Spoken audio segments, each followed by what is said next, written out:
Crystal Palace have had a shocking start to the new season. Now granted, they have lost Michael Olise to Bayern and Anderson to Fulham, who are big losses to the club. But they've signed players like Eddie Nketiah, Maxence Lacroix and Daichi Kamada, who've been added to an already pretty talented squad. And they still find themselves 18th in the Premier League without a single win yet. Guys, I think they need our help. So Oliver Glasner is out, your boy Goodwin is in, and by the end of this video, I'm going to make them the world's best club.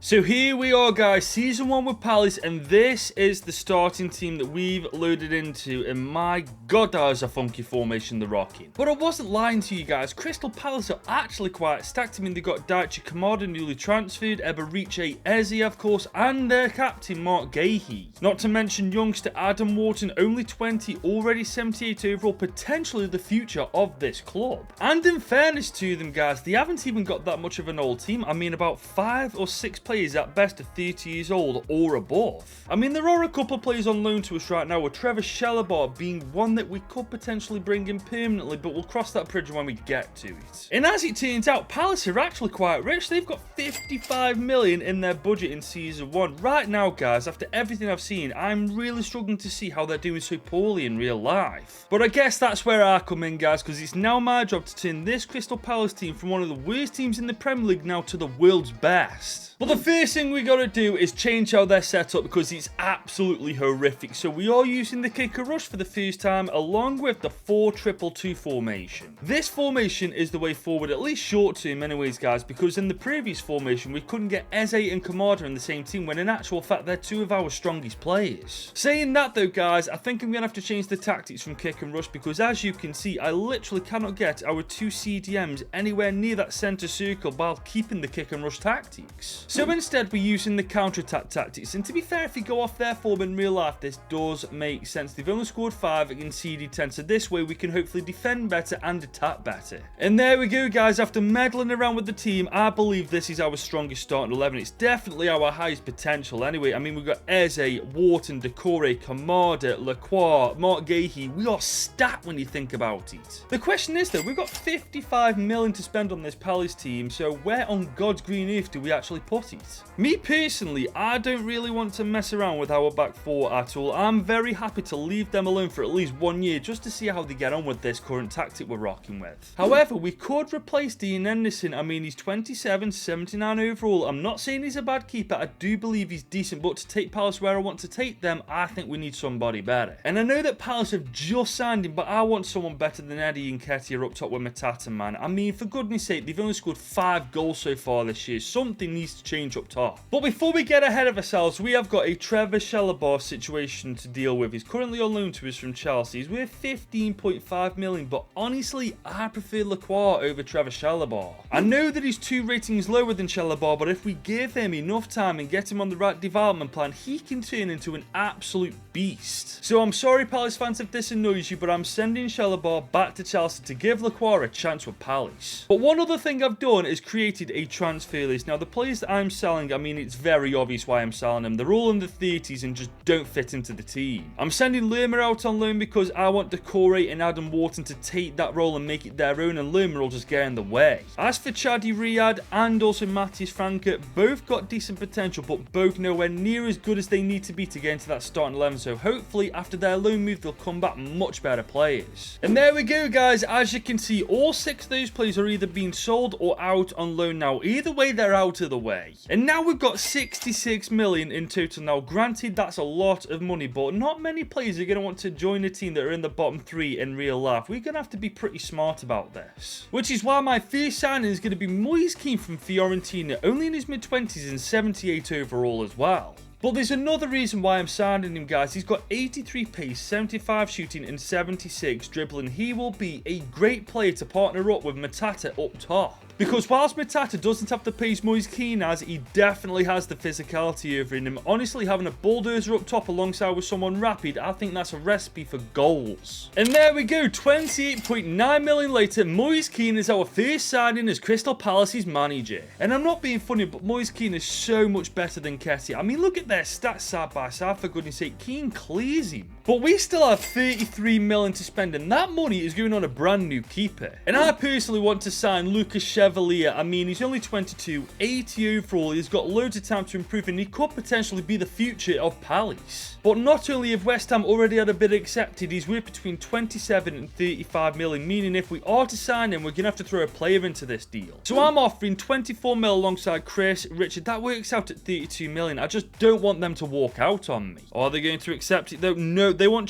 no chance of they getting Doucouré off me. The problem is, guys, I'm going through the players that we've got right now, and the Chris Richard was the only one that really made sense. I think I'm just going to have to try my luck, guys. I'm going to offer 27.7 million just to see what they say to us. I mean, they're definitely not going to... Oh my god, they've actually accepted that. What the hell? I thought for sure they were going to walk out at that. But because they didn't, we now officially have ourselves a brand new keeper, and that's our transfer window done. And looking at that team right now, guys, I'm feeling pretty damn confident heading into Season 1. I'm pretty certain that we are going to finish nowhere near the bottom 3. I mean, we signed a better striker in Moise Kean and a much stronger keeper than Dean Henderson and Lucas Chevalier. But whilst I've done that, I'm also using this season to see who the weak links are, because in Season 2, guys, I'm going to make sure that there's none left. But as long as we finish in a quite respectable place, let's say mid-table, for example, I will be quite happy. I just don't want to be anywhere near the relegation zone. But honestly, guys, as Season 1 ends, I think we've done way better than mid-table. I mean, look at these stats. Moise Kean got 25 goal contributions on his return to the Premier League. Kamada got 17 and 7 for his debut in it, 16 and 6 for Eze, and 13 and 1 for Matata. What did I tell you, by the way? Moise Kean and Matata up top together will really complement each other. But never mind just Kean and Matata. Look at the state of the team in general. I mean, Tyreek Mitchell is literally the only weakness in the entire team. Once we sort him out in Season 2, there's no reason why we can't get European football. But scratch that, guys. We've already freaking got it. We are top 6 in Season 1. Oh my god, I'd have been just happy for a mid-table finish. This is absolutely insane, man. In real life, they're in the bottom 3, and we've managed to get them Europa League football for Season 2. To be fair, though, we did have a stinker in the FA Cup, only making it to round 4. But we had a great Carabao Cup run, making it to the semi-finals, just missing out on the final as we lost to Brighton on pens. But I don't think we could have asked for a better first season in charge, guys. We switched the tactics, so we moulded this team into what we want it to be, and look where we're at now, European football in Season 2. The problem is, guys, where do we actually go from here? Because there's not many positions in this team I realistically want to mess with. I mean, Doucouré and Wharton have got that midfield role on lock. Kamada and Eze have proven that they definitely belong in the team. Now, this might seem really harsh, but maybe replacing Matata is the move for Season 2. I mean, out of our front 4, he contributed the lowest amount of goals. There's also Tyreek Mitchell, who's a weak link in the back line, 25, 79 overall. His development plan isn't looking too good either. Daniel Munoz is in the same position as well, but he is a little bit better than Mitchell. We definitely have some thinking to do for Season 2, especially if we want to not only make these guys competitive in European football, but not make this season a one-season wonder. But before we get to Season 2, if you're enjoying this video so far with Crystal Palace, drop this video a big old thumbs up and smash that subscribe button if you're new. Well, here we are, guys. Season 2 is here, and we've got 64 million to spend, 9 million more than Season 1. Now, guys, I've been looking through the team. I've been looking through everybody's development plans, and I made my decision on what I'm going to do in this transfer window. The first thing I'm doing is replacing Tyreek Mitchell, and this is something I really don't want to do because he's been at Palace for quite a while, if I'm not mistaken, but he is by a mile the weakest link in the team, in my opinion. And this might be unpopular, but I'm replacing Matata up top. I mean, yes, he did have a half-decent year last year, but as I've already said, out of the front 4, he contributed the least amount of goals, and for a striker, that's not good enough.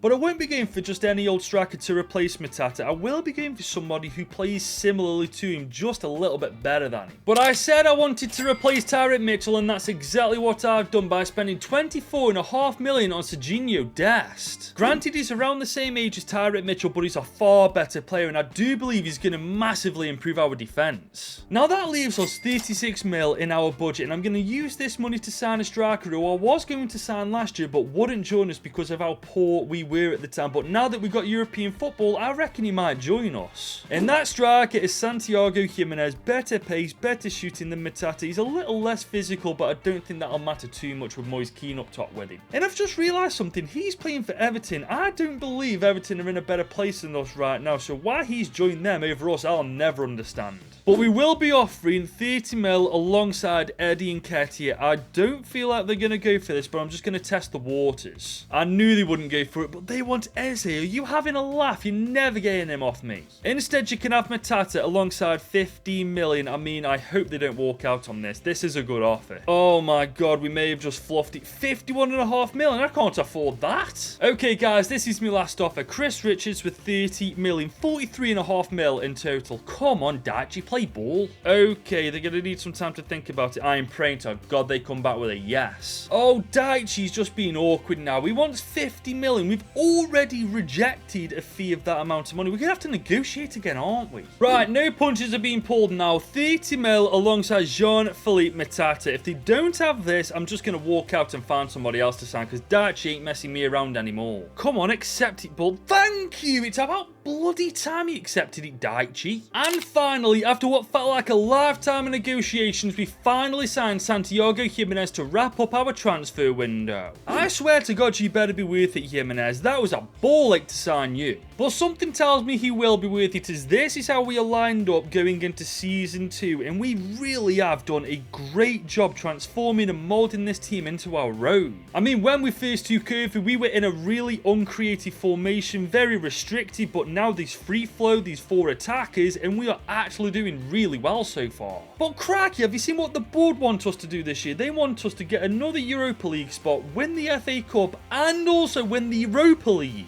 I mean, this team is good, don't get me wrong, but it's not that good just yet. Oh my days. For me, all I want is another top 6 finish with Palace. I'm not too concerned about the FA, the Carabao, or the Europa League for that matter. I just want consistency in the Prem. But it looks like we're getting consistency elsewhere, because look at these stats, man. Eze got 24 and 9, Komodo got 23 and 11, 20 and 4 for Santiago Jimenez, 19 and 2 for Keane, and even Nketiah getting 11 and 2. I ain't gonna lie, guys, this is a very promising start. And guys, look at how much the team has come on over the course of this year. Oh my God, never mind top 6. We might even get Champions League football this year. It's official. Palace are cracked. We are second in the Premier League in only our second year in charge. What is going on, seriously? I think this is down to the tactics, you know. The counter-attack with the 4-2-2 is absolutely insane. And the proof is right here for us, guys. I mean, last year we got top 6. This year we got top 4. Next year, who knows? We might actually win the whole damn thing. Just like we won the FA Cup, we smashed Bristol City in the final. Guys, this is absolutely mental. But the Bottle Jobs won the Carabao Cup. Does that mean I can't call them the Bottle Jobs anymore? But never mind them, guys. We've smashed it in Europe by the looks of it. 3rd in the league phase. We go straight to the knockouts, where we get knocked out straight away by Sevilla. Why is it always Sevilla, by the way, knocking me out in Europe, man? They are not that good. I mean, surely they're not as good as this team, which does bring me to an interesting point. Where on earth do we go from here? I mean, Atletico won the Champions League this year by smashing Real Madrid 3-0. That's no joke.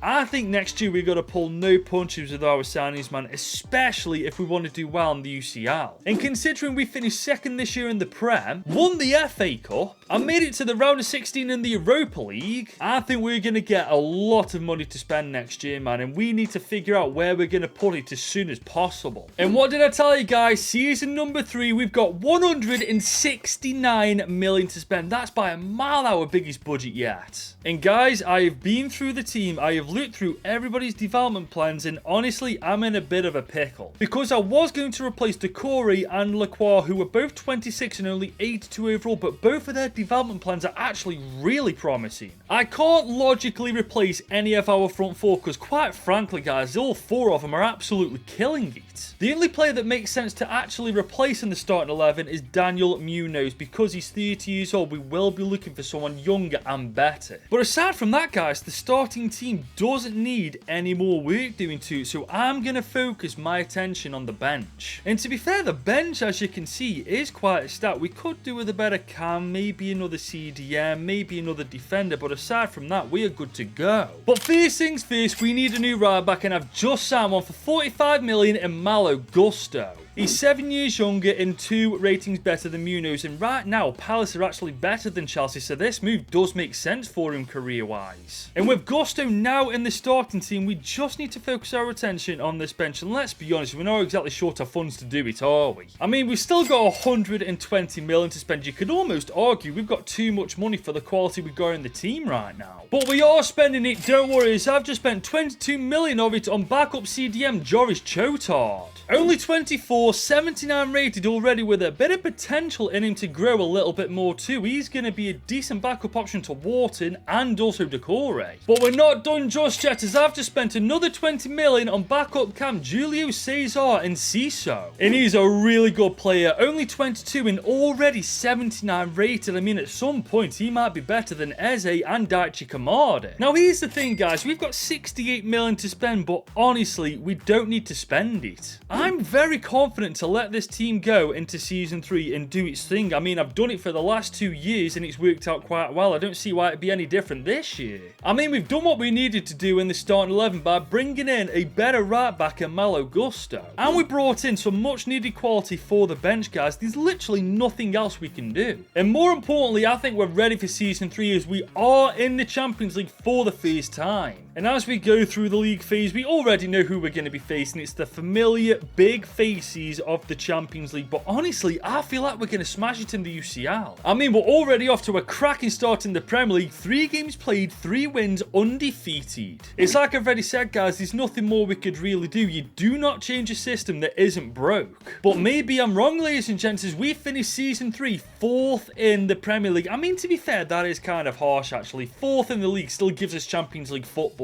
In hindsight, I think this is good. We have been brought back down to reality that we are beatable. And Man City certainly proved that as they beat us to win the Community Shield. And Derby have knocked us out of the FA Cup. Are you kidding me? And Leeds actually knock us out of the quarters of the Carabao Cup. So far, this season's been a fat owl. But we have been thrown a lifeline in the Champions League as we finished 17th in the league phase, so we are through to the playoffs. But my old mates Bayer Leverkusen knock us out anyway. Yep, Season 3's in the gutter. But you look at these stats, and honestly, if it wasn't for Jimenez, Moise Kean and Eze, I don't know how poorly we'd have done, man. Those 3 have carried us this year. But I have to admit, looking at this team now, I know exactly where we need to improve it next year in order to take Palace to that next level. Maxence Lacroix is one of our biggest weaknesses, ladies and gents, so next year we will be replacing him. And so is Cheick Decore as well. He's actually our weakest link in the entire starting 11. And considering Kamada only got 4 goals and 9 assists this year, I am really considering replacing him, but he's 87 overall. That's the only thing that's stopping me. But I do feel like replacing Decore and Lacroix is the answer, man, because once we do, I mean, the sky's the absolute limit for Crystal Palace. And guys, as we enter Season 4, our budget is insane. 207 million. That is more than enough to replace Decore and Lacroix, man. I'm telling you, once we replace them pair, every trophy we're competing for this year is up for grabs. And believe me, this year I'm pulling no punches with my signings, as I've just spent 95 million on one of the best players in the world, Rodri. He might be 31 years old, but he's 91 overall and easily the best in the world in his position. Now we just need to replace Lacroix, and Palace are ready for Season 4. And believe me, I found the perfect replacement. Eder Militao, 29, 88 overall, won multiple Champions Leagues with Real Madrid, and that's exactly the kind of experience we need at Palace. And just like that, for 83.5 million, Eder Militao now plays for us, wrapping up our transfer window. And nobody can tell me now that this team is not a contender to win everything this year, man. These world-class talents in literally every single position. I mean, for God's sake, Mark Gahey is the weakest link in our starting 11, and he's phenomenal. But hold on a second, guys. We ain't got UCL football this year. We're in the Europa League instead, which means that somebody in the Premier League must have won the Europa League. I can't believe it. It was the freaking Bottle Jobs. They finished below us in the Premier League last year. It has to be them. It can't be anybody else. Oh my God, I can't believe it. I hate Spurs, man. I hate them so much. At the very least, it's a decent start to the campaign, man. Undefeated after 3 games. I swear to God, we are finishing no lower than 3rd place this year, man. That's That's the goal for Season 4. I mean, let's be honest, it's not like we haven't got the quality in the team to pull that off either, man. Our bare minimum actually should be second place. And you know what? That's exactly where we finished, second in the league, only 3 points away from winning the Prem. That really does suck, man. If we had drawn one less game, we'd have been the best team in England. But you know what the best thing is? Spurs, after taking our Champions League spot last year, have got no chance of doing it this year, so suck on that, Bottle Jobs. And look at this, we've won the FA Cup, smashing Newcastle in the final to do it. And we've also beaten them to win the Carabao Cup. Guys, we're on for the treble now with the Europa League.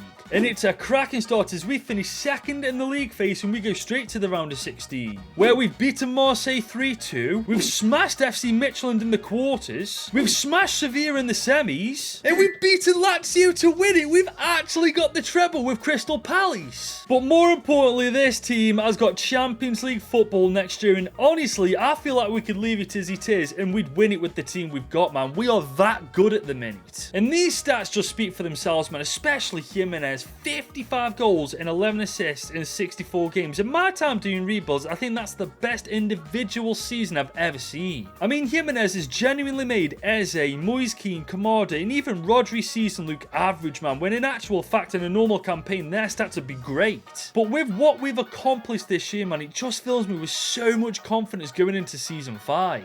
I mean, we're second in the Prem, we won the FA Cup, we won the Carabao Cup, and we won the Europa League.